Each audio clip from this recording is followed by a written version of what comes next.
असं आहे की लोकसभेच्या दरम्यान जेव्हा हा निवडणुकीच्या सिम्बलची गोष्ट आली तेव्हा जजने असं सांगितलं, सर्वोच्च न्यायालयाचे लॉर्डशिपने असं सांगितलं की आम्ही तुम्हाला घड्याळ देतो आहोत, पण हे प्रकरण न्यायप्रविष्ट आहे आणि अंतिम निर्णयावर अवलंबून आहे. आणि तसं त्यांना लिहावं लागलं. अर्थात 90% त्यांनी लिहिलंच नाही अजूनही. ते कुठे म्हणजे निवडणुकीच्या दरम्यान त्यांच्या ऑफिसच्या किंवा कुठल्याही याच्यावर त्यांनी असं कधी लिहिलेलं नव्हतं. कित्येक ठिकाणी पोस्टरवर पडले तर असं काही लिहिलं नव्हतं. अर्थात त्याला काही हे नाही. आणि त्याच्यामुळे आता कोर्ट उघडलेलं आहे. कोर्ट उघडल्यानंतर तारखा पडतीलच आणि हे प्रकरण हे 60 दिवसामध्ये हे सगळे निकाल द्यावेच लागतील कोर्टाला. पण काय वाटतं, विधानसभा निवडणुका तोंडावरती आहे, त्यावेळेस राष्ट्रवादीला म्हणजे शरद पवारांना घड्याळ आणि उद्धव ठाकरेंना धनुष्यबाण मिळेल? नाही, आता कोर्ट काय करेल हे मला नाही माहीत ना. कोर्ट आपला निर्णय देईल. फक्त मला एवढं माहिती आहे की 19 मार्चला सिम्बल्स याचिकेवरती सुनावणी चालू असताना कोर्टाने सांगितलेलं की 4 आठवड्यात तुमचं उत्तर द्या. म्हणजे 19 एप्रिलला. आज 19 एप्रिल गेली, 19 मे गेली, 19 जून गेली, आता 19 जुलै येईल. अजूनपर्यंत अजित पवार गटाने रिप्लायच फाईल केले नाही. म्हणजे कोर्टाने सांगून की 4 आठवड्यात रिप्लाय द्या, कोर्टाला त्यांनी जुमानले नाही. एवढंच आम्ही कोर्टाच्या निदर्शनास आणून दिला. का वाटतं घड्याळ हे चिन्ह जरी त्यांच्याकडे असलं तरी येणाऱ्या काळात कशी वेळ असणार, कोणाची वेळ बदलणार? लोकसभेत लोकांनी दाखवून दिले एकंदरीत कशा प्रकारची वाढले, त्यामुळे वाटतंय असं आहे. तुम्ही चोरी केली, तुम्ही दरोडा घातला आणि कितीही चेहरा लपवण्याचा प्रयत्न केला तरी शेवटी भगवान के घर में देर है अंधेर नहीं.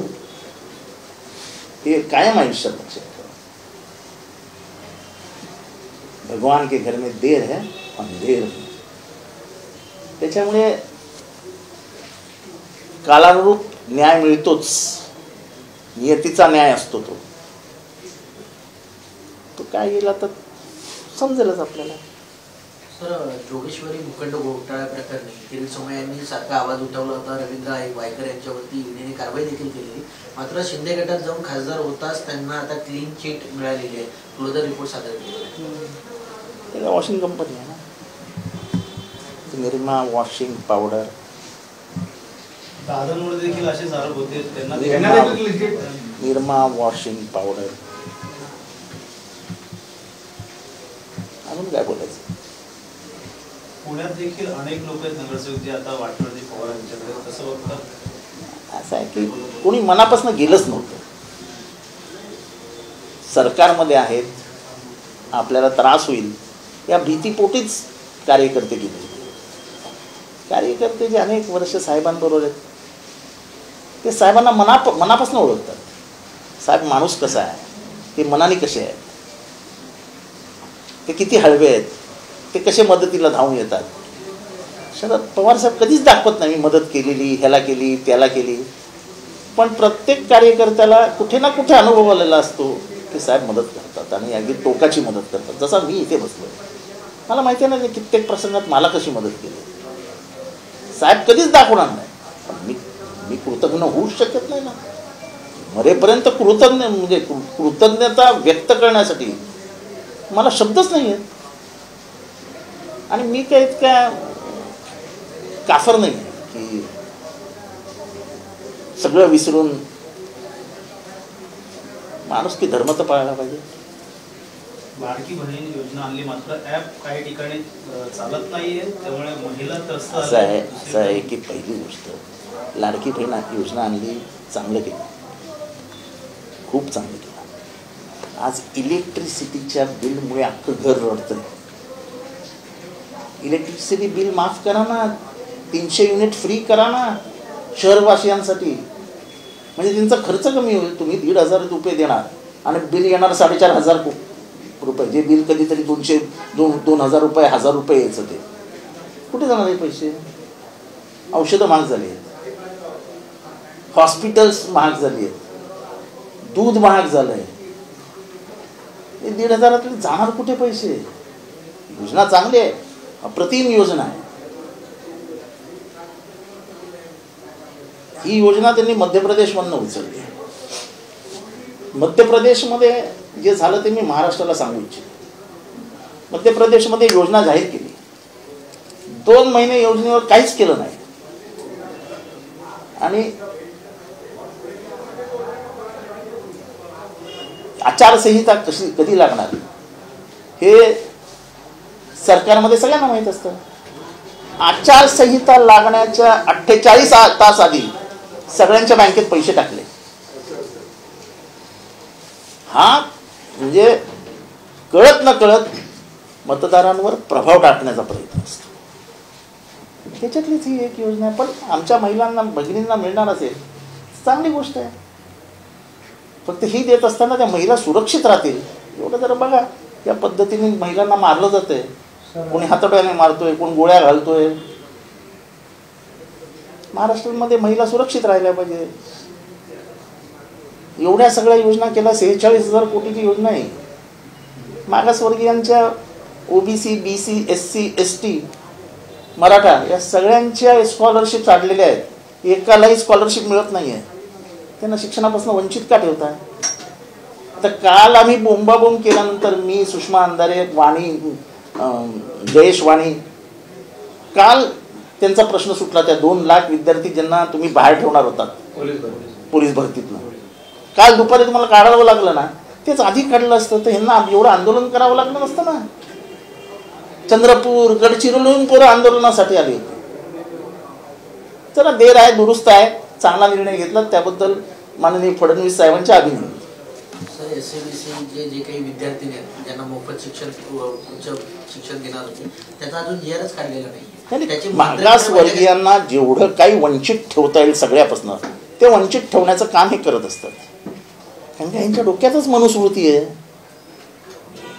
जो मंत्री मनुस्मृतीवर बोलला होता त्या मंत्र्याने आजपर्यंत नाकारलेलं नाही. आणि ते शिक्षण मंत्री आहेत. ते कधी बोलले मी मनुस्मृती लागू करणार नाही? ते स्वतः म्हणालेले 4 चांगले श्लोक घेतले तर काय वेळ झालं. म्हणजे मनुस्मृती चांगलं आहे असं म्हणण्याचं धाडस ते दाखवतात. आणि दुसरीकडे डॉक्टर बाबासाहेब आंबेडकर 1927 साली म्हणतात की ह्या पुस्तकाने जे केलं ते परत कधीच घडू नये म्हणून या पुस्तकाचं दहन करतो. डॉक्टर बाबासाहेब आंबेडकरांपेक्षा बुद्धिमान माणसांच्या मंत्रिमंडळात बसलेली आहे. मुख्यमंत्री म्हणतात का जसं जे सूर्यकुमारने झेल घेतला, विकेट घेतली, विकेट काढली, त्यामुळे त्यांची भाषा त्यांनाच मुबारक हो. त्याच्यावरती मला काही प्रतिक्रिया द्यायची नाही. सर, विधान परिषदेच्या जागा आहेत 12 जागा, 11 जागा आहेत, त्याच्यापैकी 12 जण उभे आहेत. तर एकीकडे दोन्ही पक्षांकडून म्हणजे महाविकास आघाडी आणि महायुतीकडून म्हटलं जातं की यांचे आमदार आमच्या संपर्कात आहेत. तर नेमकी विकेट कुणाची पडणार आहे? असं आहे, पुढच्या 48 तासात कळेल काय होणार आहे. मी ज्याच्यात नाहीच प्रक्रियेमध्ये, मी मला सांगेल म्हणजे जयंत पाटील सांगतील तिथे मी मत देणार. माझ्यापुरता हा विषय संपला. मी ना पक्ष फोडण्याच्या राजकारणात जातो ना आमदारांना विकत घेण्याच्या राजकारणात जातो. माझी ही सवयच नाही. जे माझा विषय नाही त्याच्यावर मी बोलत नाही. सर्वोच्च न्यायालयावरती मी बोललो कारण का तो माझा विषय आहे. काय वाटतं ज्याप्रमाणे जयंत पाटील आणि मिलिंद नार्वेकर या दोघांमध्ये मिलिंद नार्वेकर जयंत पाटील यांची विकेट काढणार? कारण वारंवार असं म्हटलं जातं सर्वच आमदारांनी. परत एकदा सांगतो, काय होईल हे आता ज्या त्या माणसाने जे काही प्रयत्न केले असतील ते त्यालाच माहिती ना. तो कशाला दुसऱ्याला सांगेल. सर, आरोग्याचा प्रश्न पुन्हा काय वाटतंय, राज्यातलं आरोग्य योग्य आहे?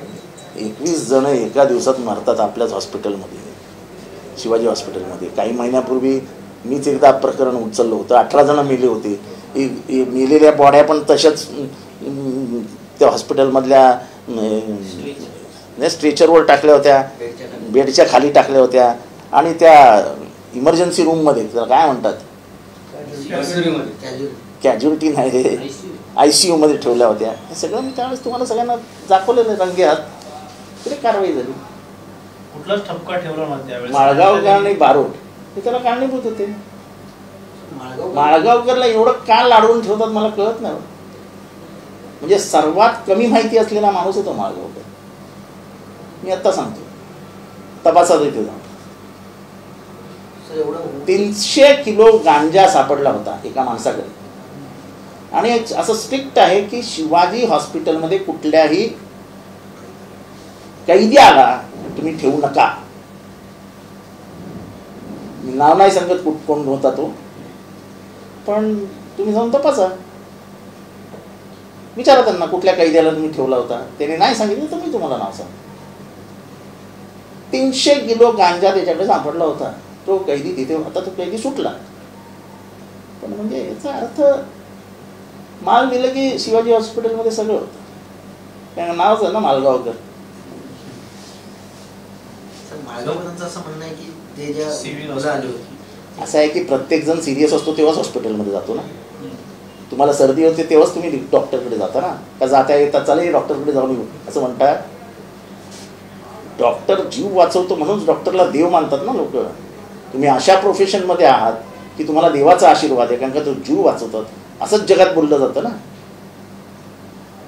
आणि डॉक्टर माझा जीव वाचवेल हे अशा जगातल्या सगळ्यांना आहे. अगदी शेवटच्या टप्प्यावर गेलेल्या कॅन्सरच्या पण माणसाला वाटतं की हा डॉक्टर माझा जीव वाचवेल. हा देवदूत असतो. काय तुम्ही सांगताय शेवटच्या टप्प्यावर आला आमच्याकडे येतात, शेवटच्या टप्प्यावर आल्यावरच तुमच्याकडे येतात. सिव्हिल हॉस्पिटलचा असे नालायक हे असे डॉक्टरी पेशाला बदनाम करतात. डॉक्टर ह्याच्यात आनंद मानतात की ह्याचा जीव जात होता आणि मी याला वाचवला. आता बेशरम सारखं सगळ्याच वेळेस सांगत होतो तो सिरियस तेव्हा आमच्याकडे येतात. आता सिरियस नसलं तर कशाला मारायला तुमच्याकडे. सिव्हिल रुग्णांचा भार देखील येत असतो, त्यामुळे कुठेतरी सिव्हिल रुग्णांस देखील असं आहे की तुम्ही KMJJ ला जरा जा आणि भार किती येतो बघा. लाज वाटत नाही आपल्याला बोलायला. आता ठाणे हॉस्पिटलची परीघ बघा, एरिया परिसर आणि किती मोठं हॉस्पिटल ते बघा. आपण आयुष्यात कधी शिवाजी हॉस्पिटलकडे तेवढ्या मोठ्या मनाने सूक्ष्मपणाने बघितलंच नाही.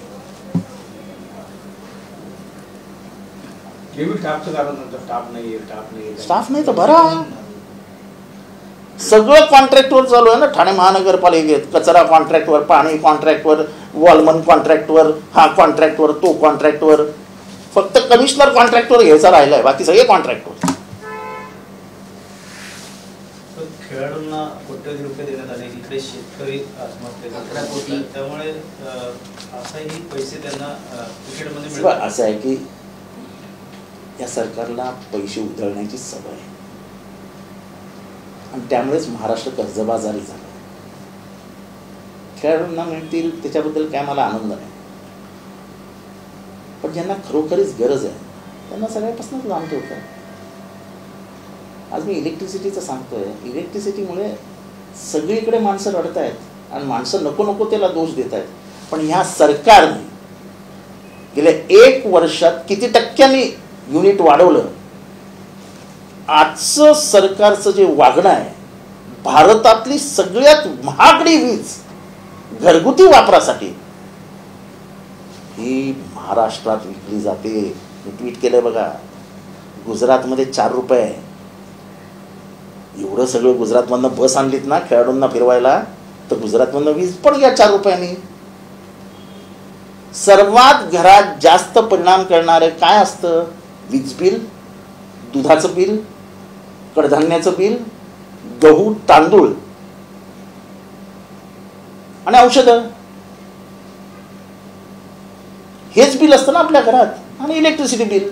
आता इलेक्ट्रिसिटी बिल हे 30% वाढलं तर त्याचा घरगुतीवर किती परिणाम होतो? शेवटी बाईच सांभाळते ना, आपली लाडकी बहीणच सांभाळते ना. आपली लाडकी बहीण ही इकॉनॉमी म्हणजे फायनान्स मिनिस्टर असते घरातली. जरा कुठल्या ह्याच्यात बदल झाला भावात, तिचं पूर्ण संसाराचं गाडं डळमळीत होतं. कारण का ठरलेलं असतात एवढा पैसा इथे द्यायचा, एवढा पैसा इथे द्यायचा, एवढा पैसा इथे द्यायचा. आता एक फॅन ज्यांच्या घरात आहे त्यांना जर 1100 आणि 1200 रुपये बिल यायला लागलं तर ते कसं जगायचं कसं? त्यांचा 4000 रुपये पगार आहे. साध्या गोष्टी. आमच्या योजनेवर टीका करा. आम्हाला काही कोणाच्या योजनेवर टीका करायच्या नाही आहेत. पण हे नेमकं इलेक्शनच्या आदल्या इलेक्शनच्या 2 महिन्यापूर्वीच का तुमच्या डोक्यात आलं? याचं काही उत्तर नाही ना. तुमच्या आमदारांना तुम्ही मागच्या अर्थसंकल्पात 1000, 1200, 1500 कोटी रुपये दिले ह्यांचा विकास करण्याचा, स्वतःच्या एरियातला विकास करण्यासाठी. विरोधी पक्षाच्या आमदारांना रुपया नाही दिला. काही मोठ्यांना नेत्यांना दिले संबंध ठेवायला, आरोप नको व्हायला म्हणून. पण जे मागच्या बेंचवरचे आमदार आहेत आमच्यासारखे आणि जे उघडपणाने या सरकारविरुद्ध बोलत आहेत, त्यांना हिनवण्यासाठी, त्यांना दाबण्यासाठी एकही रुपया नाही दिला. म्हणजे आवडती आणि नावडती असं काय असतं का राजकारणामध्ये? माझ्या मतदारसंघातले माणसं काय माणसं नाही आहेत? त्यांच्यासाठी काही तुम्ही देणार नाही का? तुम्ही तुमच्या विरोधात बोलतो म्हणून तुम्ही माझा नाही रुपया दिला तरी चालेल, मला काय नाही फरक पडत. पण मी अन्याय, अत्याचार आणि गद्दारी विरुद्ध बोलणारच, उघडपणाने बोलणार. ज्या पद्धतीने शरद पवारांना वागवलं गेलं त्याच्यावरती मी आज नाही तर मरेपर्यंत बोलीन. आपल्या स्वतःच्या वडिलांना असं नाही वागवत माणूस. शरद पवारांची पार्टी आणि त्यांच्या जवळच्या लोकांना खास करून हा निधी दिला जात नाही असं देखील म्हणलं असं. त्यामुळे प्रश्न हा नाही शरद पवारांच्या जवळच्या माणसांना नाही, काँग्रेसमधले किती आमदार आहेत ज्यांना निधी नाही दिला गेला आहे. आणि मी असे एकदा जाईन, दोनदा जाईन, तीनदा जाईन, चारदा जाईन. पण मी भीक मागून असं उभं राहावं असं जर कोणाला वाटत असेल तर खड्ड्यात गेलं राजकारण. मी माझ्या मतदारसंघात काय करतो, कसं करतो, किती विकास केलाय माझ्या मतदारसंघातल्या मतदारांना व्यवस्थित माहिती आहे. आणि एक दिवसात सोनं देण्याचे मतदार ओळखतात बरोबर. कशाला आले पैसे, काय जितेंद्रला कसा त्रास दिला जातोय, सगळं मतदारसंघामध्ये मतदारांना. मला सर्वोच्च न्यायालयाने दिलेल्या निकालात एकदा निकाल देत असताना म्हटलेलं, don't take voters for granted. हे सरकारी पक्षाला त्यांनी सांगितलं होतं, म्हणजे अजितदादांना. तसं आहे, don't take voters for granted. ते बरोबर ओळखतात की जितेंद्र आव्हाड यांच्या विरोधात बोलतोय म्हणून जितेंद्र आव्हाडला त्रास देण्यासाठी म्हणून कळव्या मुंबऱ्यामध्ये इंटरफिअर करतोय. काही दिवसापूर्वी पत्रकार परिषद देखील घेण्यात आली, 50 कोटी आणले, त्यामुळे नक्कीच नाही 50 कोटी नाही, त्यांनी सांगितलं 1000 कोटीपर्यंत जाईल. माझी इच्छा 1000 कोटी द्यावेत, म्हणजे मतदारसंघात येते. पण जिथे एक स्थानिक आमदार लोकांनी निवडून दिला आहे त्याला बाजूला करून जेव्हा तुम्ही पैसे देता तेव्हा नैतिकतेचा विचार करा. तुमच्या बारामतीत असं चालेल का? समजा पुढे मागे दुसऱ्याचं सरकार आलं आणि बारामतीत आम्ही पैसे द्यायला सुरुवात केली तर तुम्हाला चालेल का? तुम्ही किती भांडायचे? अर्थात तुम्ही दादा होते म्हणून तुमचं सहन केलं जायचं विरोधी पक्षात, कारण सगळं ऍडजस्टमेंटचं राजकारण असायचं तुमचं. तुम्ही किती पैसा बीजेपीच्या लोकांना गेला दिलाय त्याचा मी हिशोब सांगू शकतो जेव्हा तुम्ही अर्थमंत्री होतात तेव्हा. अर्थात तो द्यायला पाहिजे. तुम्ही कसे त्यांच्यावर आरोप येत असताना तुम्ही कसे डावलायचे ह्याची अनेक उदाहरणं देऊ शकतो, पण मी कधी करत नाही. पण ज्या पद्धतीने तुम्ही मला दाबण्याचा, माझ्या मतदारसंघात हस्तक्षेप करताय ते मी नाही, ते मी सहन करणार नाही. म्हणजे नाही, आवडांना संपवण्याचा प्रयत्न होते. मला संपवण्यासाठी देव आहे. माझे आई वडील आहेत वरती, एवढं सोपं नाही. मी एका कष्टकऱ्या बापाचा मुलगा आहे, न शिकलेल्या आईचा मुलगा आहे. तिने मला घडवलं आणि शिकवलं. तो सोपं नाही मला संपवलं. तर गेल्या काही दिवसापासून नाशिक हायवेवरती मोठी वाहतूक कोंडी होते. मालेमावने देखील तिकडची पाहणी केली, मात्र अजूनही रस्ता जो आहे तो रोड देखील काम होता. 4 तास आता भिवंडी असेल, रस्त्यांची चाळण झाली सगळीकडे.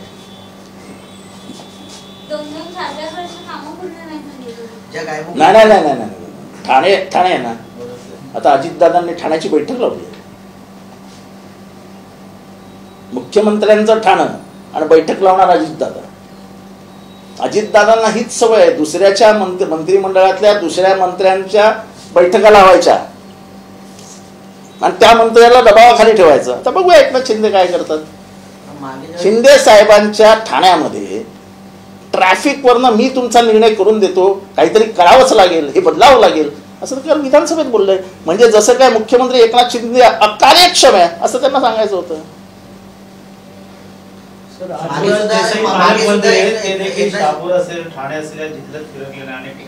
मला ते माहित नाही कोण कुठे फिरकलं ते मला माहित नाही. मागे ज्यावेळेस बंड झालं होतं एकनाथ शिंदे त्यावेळेस एकनाथ शिंदेनी स्पष्ट सांगितलं होतं की माझ्या खात्याच्या बैठका अजितदादा घ्यायचे, ते मला आवडलं नाही, बाकी सगळ्यांनी त्याच्यामध्ये असं आहे की ह्याच एकनाथ शिंदेंनी सोडताना सांगितलं की अजितदादांचं वागणंच आम्हाला आवडत नव्हतं, ते आम्हाला निधीत अडवायचे, कामात अडवायचे, आमच्या बैठका घ्यायचे. आता कदाचित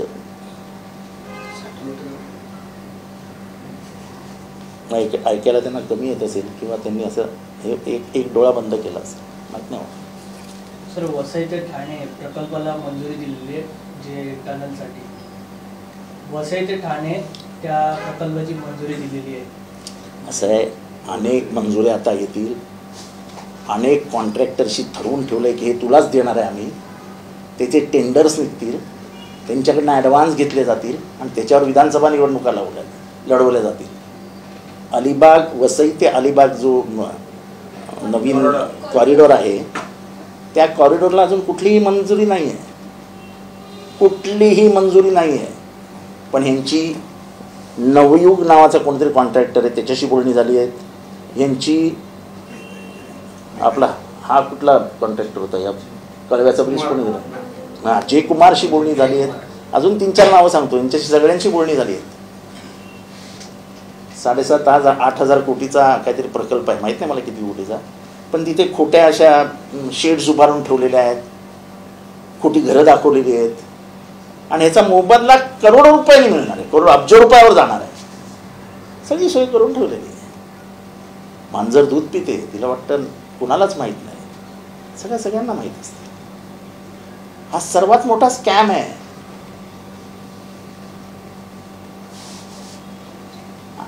एवढे दिवस मी शांत होतो. सर, अखेर येऊरवरती कारवाई झालेली आहे, कुठेही कारवाई झालेली नाही. आपण ज्याला म्हणता कारवाई झाली, की तुम्हाला कारवाई कशी वाटते हेच मला कळत नाही. म्हणजे त्यांनी ज्या पद्धतीने तोंडदेखील कारवाई आहे, तोंडदेखील कारवाई आहे, नुसतं जायचं. मला विचारायचं आहे की ठाण्यामधल्या निवडक बारवरच का कारवाई केली? ज्या बारमध्ये राजकीय हस्तक्षेप झाले त्या बारवर कारवाया का नाही झाल्या? ते पुष्पांजली का आदरांजली काय नाव आहे त्याचं, काय नाव आहे ना, आम्रपाली. त्याच्यावर कारवाई गेले आणि परत का आले? कोण फोन करतं त्यांना? आयुक्तांना काहीच माहीत नसावं, आश्चर्य आहे.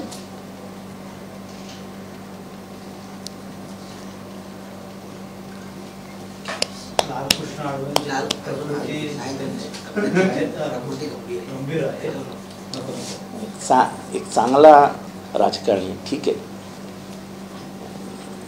मंडळ आयोग आल्यानंतर त्यांनी काढलेली रामजन्मभूमी यात्रा ही अख्ख्या देशाला पेटवून गेली. काही गोष्टी आहेत ज्या आम्हाला कधीच पटणार नाहीत, पण शेवटी वय झालेला माणूस आहे. आपले वडील आजारी असले तर आपल्याला वाईट वाटतंच. तसं आहे की देशामधला एक प्रगल्भ राजकारणी आहे, जो काळानुरूप दुर्लक्षित झाले, ते बरे व्हावेत अशी माझी मनापासून प्रार्थना असेल. दुर्लक्षित झाले नाही तर कोण सर, माळगावकर दुर्लक्षित नाही, दुर्लक्ष केले गेले म्हणजे स्वतःच्याच पक्षाकडून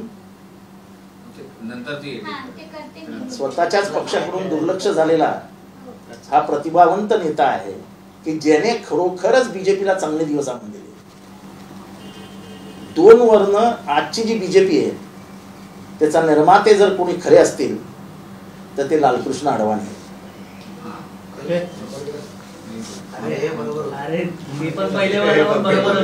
नाही, हे बरोबर, परफेक्ट परत घ्यायचं का? हे परफेक्ट होतं, एकदम परफेक्ट. अडवाणी यांची तब्येत जी आहे, प्रकृती खालावलेली आहे, काय सांगाल, अनेक वर्ष राजकारणात तुम्ही देखील सक्रिय आहात. मला वाटतं की ह्या देशातल्या ज्या पिढीने सुरुवातीपासनं देशाचं स्वातंत्र्यानंतरचं राजकारण बघितलं त्याच्यातले एक अडवाणी साहेब आहेत. त्यांनी अनेक लढे दिले, इमर्जन्सी विरोधात ते उभे राहिले, त्यांनी अनेक म्हणजे जिन्नांच्या कबरीवर जाण्याचाही त्यांनी काम केलं. राम जन्मभूमीची यात्रा काढली. राम जन्मभूमीची यात्रा काढल्यानंतर भारत पेटला. याविषयी त्यांचे आणि आमचे वैचारिक मतभेद जरूर आहेत, पण हे विसरताच येणार नाही की भाजप जे दिवस आज बघते आहे त्याचं एकमेव कारण आहे लालकृष्ण अडवाणी. पण ज्या पद्धतीने मागच्या 10 वर्षात त्यांना वागवण्यात आलं ते माझ्यासारख्या माणसाला तरी पटणार नाही. म्हणजे ज्या बीजेपीचे ते खरे वडीलधारे आहेत, अडवाणी गेल्यानंतर तेच वडीलधारे आहेत. म्हणजे लालकृष्ण अडवाणी, सुषमा स्वराज आणि वाजपेयीजी, प्रमोद महाजनजी यांनी तर चांगले दिग्वस दाखवले. त्यांच्या पोरीलाच तिकीट नाकारलं.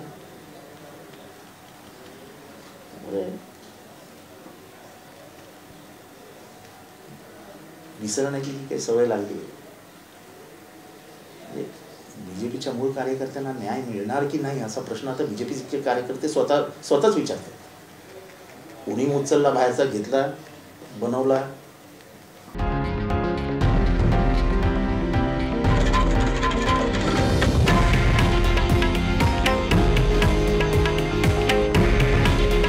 हे आहे देशातील नंबर 1 न्यूज नेटवर्क आणि आपण पाहत आहात TV9 मराठी. काळजी तुमची, हित महाराष्ट्राचं.